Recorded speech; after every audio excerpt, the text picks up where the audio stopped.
Okay, rubber Pandhu இந்த படத்தோட screenplay writing breakdown வந்து இந்த மாதிரி தான் இருக்கும். அதை பற்றி தான் இந்த வீடியோவில் பார்க்க போகிறோம்.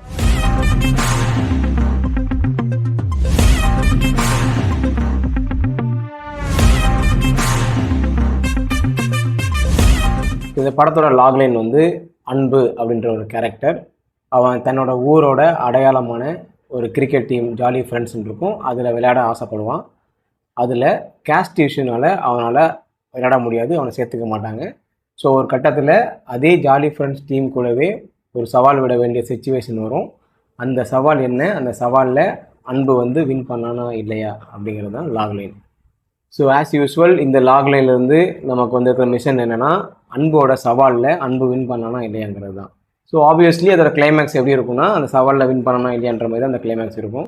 ஆனால் படம் பார்த்தா நிறைய பேருக்கு இதுதான் லாக்லைனுங்கிறதுலே கன்ஃபியூஷன் இருக்கும். ஏன்னா கெத்து தான் வந்து படத்தோட ஹீரோ, படத்தோட ப்ரோட்டாகனிஸ்ட் நினச்சிட்டு இருப்பாங்க.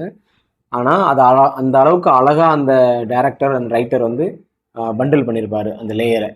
ஸோ அதனால தான் லாக்லைனில் கன்ஃபியூஷன் இருக்கும். ஆக்சுவலாக இதுதான் ஆனால் படத்தோட லாக்லைன். ஏன்னா இந்த படத்தோட சேலஞ்சஸை நீங்கள் பார்த்தீங்கன்னா, ஃபஸ்ட்டு சேலஞ்சஸே வந்து கேஸ்ட் இஷ்யூ பேஸ் பண்ணி தான் இருக்கும். அது என்னென்னா, ஜாலி ஃப்ரெண்ட்ஸ் டீமுக்குள்ளே வெங்கடேஷ்ன்ற ஒரு கேரக்டர் இருக்கும். அந்த கேரக்டர் வந்து ஜாதி பார்ப்போம், அதனால வந்து அன்பை வந்து விளையாட விடாமல் பண்ணியிருப்பான். ஸோ இந்த இஷ்யூ தான் வந்து படத்தோட ஸ்டார்டிங் சீனாகவே இருக்கும். அந்த சீனில் ஆப்போசிட்டாக ஒருத்தர் ஆடணும்ல டீமில், அந்த டீமில் ஆடுற ஒரு ஆள் தான் கெத்து அப்படின்ற ஒரு பிளேயர், பூமாலை அப்படின்ற கேரக்டர். இப்போ அந்த கெத்து வந்து அன்புக்கு வந்து ஸ்டார்டிங்லேயே வந்து ஒரு ரைவல்ரியாக உருவாகிட்டான். ரெண்டு திறமையான பிளேயருக்கு நடுவில் நடக்கிற ஒரு சின்ன ஊழல் அப்படின்ற மாதிரி தான் ஃபர்ஸ்ட் ஹாஃப் வந்து பில்ட் பண்ணியிருப்பாங்க. ஆனால் மெயின் கோர் இஷ்யூ வந்து அந்த கேஸ்ட் இஷ்யூனால ஜாலி ஃப்ரெண்ட்ஸ் டீமில் வந்து அன்பை விளையாட விடாமல் பண்ணுறது தான். அண்ட் கிளைமேக்ஸையும் நம்ம கூட்டு போனால் அங்கே அப்படி தான் இருப்பாங்க. அந்த டீமில் அவன் ஆடலை, அதனால் சவால் விட்டான், ஜெயிச்சான். அதுக்கு வந்து லாஸ்ட்டாக கெத்து வந்து ஹெல்ப் பண்ணான் அப்படிங்கிற மாதிரி தான் அந்த லேயரை இன்ட்ரெஸ்ட் பண்ணியிருப்பாங்க. ஸோ கெத்துங்கிறது லேயர் தான், அது வந்து லாக் லைன்லேயோ இல்லை கதையிலையோ அதை கொண்டு வரலை. இப்போது இந்த ஆங்கிளில் நீங்கள் படம் பார்த்தீங்கன்னா ஆக்சுவலாக படம் இன்னுமே உங்களுக்கு ரசிக்கலாம். நீங்கள் கெத்துங்கிற லேயரை எந்த அளவுக்கு ரைட்டிங்கில் சூப்பராக அதை பண்டில் பண்ணியிருப்பாங்க அப்படின்றத நம்ம அதை லேயர் பேசும்போது கண்டிப்பாக டீட்டெயிலாக பேசலாம். ஸோ இப்போ படத்தோட லாக்லைன் இது தான். அன்புன்ற கேரக்டருக்கு நடக்கிற அந்த சவால் தான் ஆக்சுவலாக லாக்லைன். அந்த சவாலில் ஜெயிச்சாங்களா இல்லையாங்கிறத நம்ம இப்போ வந்து படத்தில் பார்த்துருப்போம். அதோட சேலஞ்சஸ் என்னென்னா, first caste issue. So caste இஷ்யூனால அவனை ஜாலி ஃப்ரெண்ட்ஸில் சேர்த்துக்க மாட்டாங்க. அதனால நான் ஒரு புது டீமோட வரேன், அந்த டீம் கூட நம்ம போட்டி போட்டுக்கலாம், அந்த போட்டியில் நான் ஜெயிச்சிட்டேன்னா நீங்கள் வந்து என்ன பண்ணுவீங்க அப்படின்ற ஒரு சவால் வரும். அது நீங்கள் படம் பார்த்து தெரிஞ்சுக்கோங்க அது என்ன சவால்ன்ட்டு. அதுக்கப்புறம் கெத்துன்ற பிளேயர் வந்து முக்கியமான சேலஞ்சஸாக இருப்பான். எப்போ அப்படின்னா, அன்பு வந்து தன்னோட ஸ்கில்லை ப்ரூவ் பண்ணுறதுக்கு கெத்துங்கிற ஒரு பிளேயர் வேணும். இப்போது சாதாரண ஒரு பிளேயர்ஸை வந்து அன்பு வந்து பவுலிங் போட்டு விக்கெட் எடுத்துட்டான்னா அது ஒரு மாதிரி ஸ்கில்லு. ஆனால் கெத்துன்னு ஒரு பிளேயரு அந்த பிளேயரை விக்கெட் எடுத்துட்டான், ஒரே ஓவரில் விக்கெட் எடுத்துட்டான்னு சொல்லும்போது தான் அன்போட ஸ்கில் வந்து அங்கே ஸ்டாண்ட் பண்ணி நிற்குது. ஸோ கெத்தோட லேயரை நம்ம வந்து ஸ்ட்ராங்காக உருவாக்கினா தான் அன்போட ஸ்கில்லை உருவாக்க முடியும். ஸோ அப்படிப்பட்ட ஸ்கில்லாக இருக்கிற அன்பை வந்து ஜாலி ஃப்ரெண்ட்ஸ் டீமில் ஏன் சேர்த்துக்கலன்னா கேஸ்ட் இஷ்யூ அப்படின்னு அதை கொண்டு போனால் தான் அந்த இன்ட்ரெஸ்டிங் ஃபேக்டர் வந்து அழகாக கனெக்ட் ஆகும். ஸோ அதுக்காக தான் கெத்துங்கிற லேயரும் கெத்துங்கிற சேலஞ்சஸையும் நம்ம வந்து சேலஞ்சஸில் போட்டிருக்கோம். அதே மாதிரி கெத்து ஃபேமிலி லவ் லேயர்னு ஒன்று கொண்டு வந்துருப்பாங்க. அகெயின் அடுத்த அற்புதமான ஒரு பண்டில் வந்து இதுதான். ஸோ கெத்துக்கு வந்து ஒரு ஃபேமிலி இருக்குது, அதில் ஒரு பொண்ணு இருக்குது, அந்த பொண்ணு அன்பு லவ் பண்ணால் அப்போது அன்புக்கு வந்து சேலஞ்சஸ் வந்து கெத்து ரெண்டு விதமாகவும் வரான். லைஃப்லேயும் அவன் வந்து அவனோட சேலஞ்சஸாக வரான், கிரிக்கெட்லேயும் அவனோட சேலஞ்சஸாக வரான். ரெண்டு இதுலேயும் எப்படி சமாளிக்கிறாங்கும் போது இன்னும் இன்ட்ரெஸ்டிங்காக அந்த லேயர் உருவாக ஆகுது. இப்போ இது ஆக்சுவலாக இதை வச்சுமே தனியாக ஒரு படமே பண்ணலாம். ஆனால் அதுதான் லேயர். எப்பவுமே லேயருங்கிறது அதை வச்சு ஒரு தனியாக ஒரு படம் பண்ணலாம். ஸோ இதே வச்சு தனியாக ஒரு படம் பண்ணலாம்.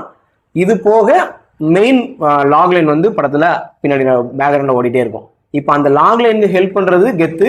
ஆனால் இப்போ அன்புக்கு ரெண்டு சேலஞ்சஸ் இருக்குது. கெத்தை வந்து ரெண்டு டைமென்ஷன்ஸில் அவன் வந்து கன்வின்ஸ் பண்ணி ஆகணும்.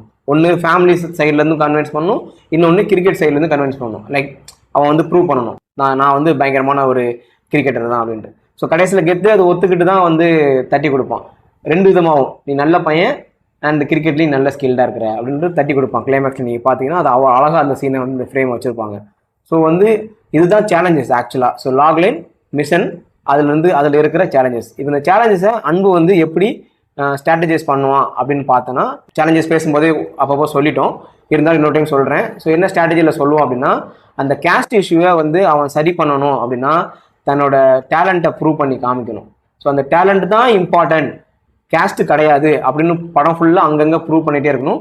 அதுக்கு கெத்து தான் ரொம்ப முக்கியமான அவனோட சேலஞ்சஸ். அதை அவன் ப்ரூவ் பண்ணுவான். அதுதான் நம்ம அடுத்தது போட்டிருப்போம்.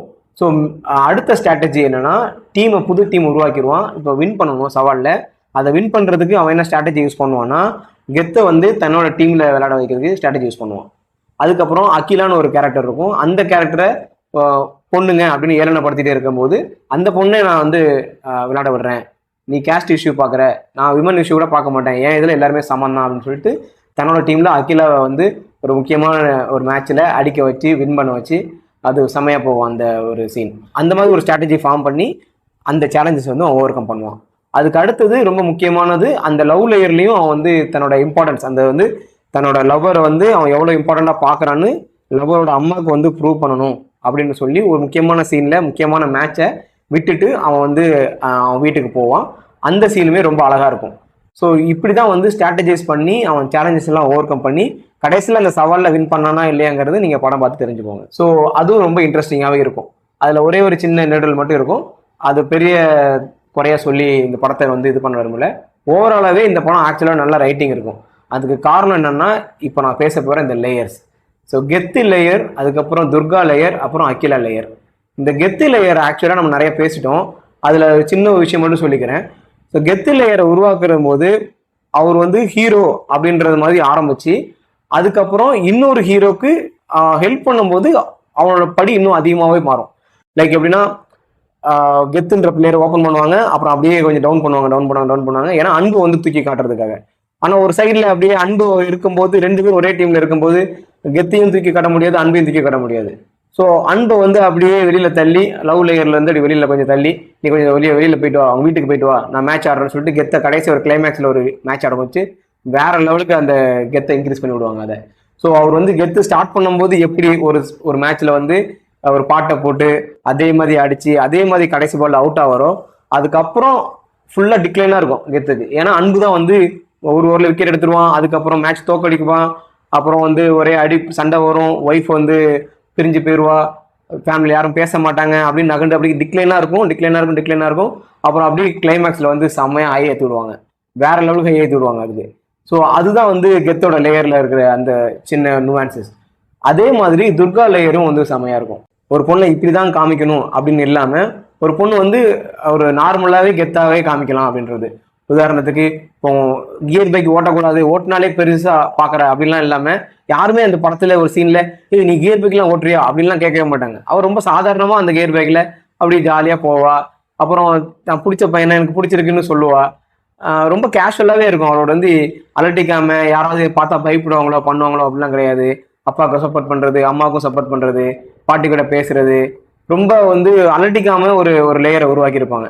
அது வந்து படத்தை எந்த விதத்துலையும் டிஸ்டர்ப் பண்ணாது. அதுதான் ரொம்ப அழகான விஷயமே. ஸோ ஒரு பொதுவாக லவ் ட்ராக் வந்துச்சுன்னா அது தனியாக இருக்கும், கிரிக்கெட் தனியாக இருக்கும் அப்படிலாம் இல்லாமல் அது ஒரு மாதிரி அழகாக பண்டில் பண்ணி ஒரு சீக்வன்ஸ் கண்டினியூஸாக அந்த சீக்வன்ஸ் வரும். ஆக்சுவலாக இந்த 3 லேயரில் இந்த 2 லேயரை தவிர இந்த துர்கா லேயர் மட்டும் தான் கண்டினியூஸாக ஒரு சீக்வன்ஸ் வரும். அவள் பார்ப்பான், பார்த்ததுக்கப்புறம் லவ் பண்ணுவாங்க, பழகுவாங்க, லவ் பண்ணுவாங்க, அப்புறம் வீட்டில் என்கேஜ்மெண்ட் பேச போகிறாங்கன்னு கண்டினியூஸாக ஒரு 15-20 மினிட்ஸ் வரும். அதை தவிர மற்ற 2 லேயருமே வந்து அங்கங்கே அழகாக வந்து இந்த டைம் எனக்கு ஏற்றப்பில் அப்படியே கொண்டு போயிட்டே இருப்பாங்க. இப்போ அகிலா வந்து சின்ன வயசுலேருந்து காமிப்பாங்க, அவள் பர்த்டே காமிப்பாங்க, அவள் கிரிக்கெட் ஆடுற மாதிரி காமிப்பாங்க, ப்ராக்டிஸ் போகிறது, ஜெர்சி இவனுக்கு வந்து ஜெர்சி அகிலான்னு போட்டு கொடுக்கறது, அங்கங்கே காமிச்சு கிளைமேக்ஸில் ஒரு டோர்னமெண்ட் சீன் வரும்போது அந்த சீனில் அகிலாவை வந்து சூப்பராக கிரிக்கெட் ஆட வச்சு அந்த சீனை அப்படி பயங்கரமாக எலிவேட் பண்ணியிருப்பாங்க. ஸோ இந்த 3 லேயருமே ரொம்ப அழகாக பார்த்து கவனமாக யோசித்து ஒரு இடத்துல எங்கே பிளேஸ் பண்ணலாம் அழகாக யோசித்து ஒரு தனித்தனி லேயராகவே தெரியாத அளவுக்கு இதை பண்டில் பண்ணியிருப்பாங்க. அதுதான் வந்து ஆக்சுவலாக அந்த ரைட்டிங்கில் இருக்கிற செம பியூட்டி. இது நிறைய படத்தில் நிறைய பேர் பண்ணியிருக்காங்க. இந்த படத்தில் இவங்க இந்த ரைட்டர் பண்ணதுக்காக பாராட்டுகள். இந்த மாதிரி நீங்கள் வந்து எழுத கற்றுக்கணும். இந்த படத்தை நிறைய டைம் பாருங்கள், எப்படி லேயர்ஸை யூஸ் பண்ணி எப்படி டைம்லைனில் நீங்கள் வந்து அவங்க செட் பண்ணியிருக்காங்க அப்படின்றத பார்க்கணும். முக்கியமாக கெத்து லேயரை நீங்கள் ஹீரோனே நம்புகிற அளவுக்கு கதை இதுதான் கதைன்னு யோசிக்கிற அளவுக்கு அந்த கெத்து லேயரை வந்து அழகாக உருவாக்கியிருப்பாங்க. நீங்கள் கெத்து லேயரை தனியாக எடுத்து வச்சாலும் இந்த படம் ஆக்சுவலாக இந்த லப்பர் பந்துன்ற படம் இதே கதையில் தான் இருக்கும், கெத்து லேயரை தனியாக எடுத்து வச்சா. ஆனால் அந்த கெத்து லேயரை சேர்த்ததுக்கப்புறம் அந்த படம் வேற லெவலுக்கு மாறுது. ஸோ அதுதான் வந்து லேயரோட இம்பார்ட்டன்ஸ். லப்பர் பந்து படம் பார்த்தீங்கன்னா உங்களுக்கு கண்டிப்பாக லேயரோட இம்பார்ட்டன்ஸ் கண்டிப்பாக புரியும். அதை நீங்கள் நல்லபடியாக கற்றுக்கோங்க. ஸோ இப்போ நம்ம சீக்வன்ஸ் எல்லாத்தையும் உருவாக்கிட்டோம்.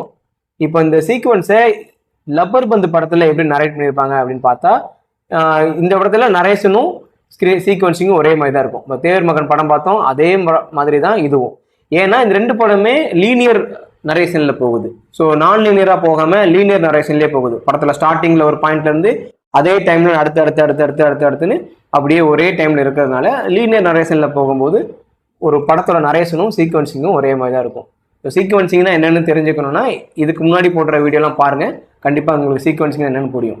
ஸோ படத்தில் நரேஷன் இப்படி தான் இருக்கும். அன்பு வந்து ஸ்டார்டிங்கில் ஜாலி ஃப்ரெண்ட்ஸ் டீமில் விளையாட போவான், அவனை சேர்த்துக்க மாட்டாங்க. ஸோ கருப்பையனை வந்து ரொம்ப வற்புறுத்தி அவனை சேர்த்துக்க வைப்பாங்க. அவன் வந்து டீமில் விளையாடுவான், பட் பவுலிங் கொடுக்க மாட்டாங்க. ரொம்ப ஏமாத்தமாக பாதிலே கிளம்பி போயிடுவான். ஸோ அதுக்கப்புறம் கொஞ்ச நாள் ஆனதுக்கப்புறம் அன்பு வந்து துர்காவை மீட் பண்ணுற அந்த சீன் வரும், அந்த சீக்வன்ஸ் வரும். அதுக்கப்புறம் 2 பேர் லவ் பண்ணுவாங்க.